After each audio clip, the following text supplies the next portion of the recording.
Okay, why the American Revolution is important. It was the first place Enlightenment ideas were tried on a large scale, and like John Green said, the revolution isn't really that revolutionary as far as militarily goes, but the effects of this revolution were enormous. The idea that a group of colonies could overthrow their oppressors and establish, on purpose no less, a representative government based on Enlightenment principles inspired revolutions around the world well into the 21st century. Some historians argue that the American Revolution was not all that revolutionary, noting that the elites at the beginning of the Revolution, like George Washington and Benjamin Franklin, were still in power when the Revolution ended. However, with the continuance of slavery until the mid-19th century, the United States had a more democratic population than anywhere else in the world. So let's talk about the French Revolution.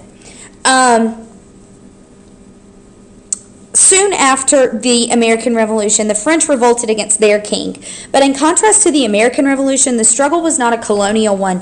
In the spirit of the Enlightenment, the slogan of the French Revolution was liberty, equality, fraternity, and or brotherhood. The French Revolution expressed its roots in the Enlightenment with the Declaration of Rights of Man and the Citizen. And so we're going to kind of take the French Revolution step by step because it's a little bit more.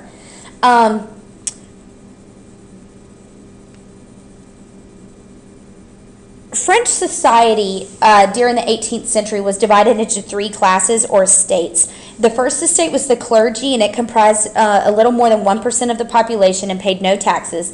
The second estate was the nobility, and it comprised slightly more than 2% of the population and paid only a few taxes. The third estate was the remainder of the population, made up of merchants, artisans, and peasants. They were burdened with heavy taxes and labor requirements that were carryovers from feudal days. And the middle class, or bourgeoisie, were the merchants, artisans, and professionals who became the driving force of the revolutions. And they met in something called the Estates General, which was the French Legislative Assembly, but they had not been called into session for 175 years in 1789. So, some reasons for revolution. The bourgeoisie, meaning the lower classes, had a desire for a wider political role. The bourgeoisie had a wish for restraints on the power of the clergy, monarchy, and aristocracy. Population growth was happening, and then we had poor harvests in 1787 and 1788, which led to famine. So when King Louis was forced to call a meeting of the Estates General in 1789 in order to raise taxes, the bourgeoisie insisted on changing the voting rules in the Estates General from 1 vote per estate to 1 vote per representative. And this put the third estate well ahead of the first and second estates combined. The king was forced to agree to the new voting arrangement as rioting broke out in Paris. And then in June 14th, 1789, I'm sorry, that says July, it was actually June, the Bastille, which was a Parisian political prison, was stormed by a Paris mob. And the incident liberated only a handful of prisoners, but it became a rallying point of the French Revolution.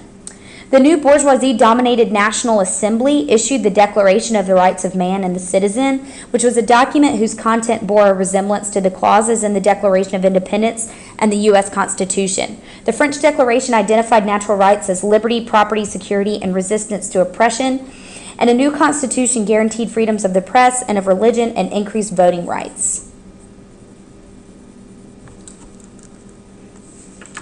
And I'm going to end right there, and we'll do stages 2 and 3 in just a second.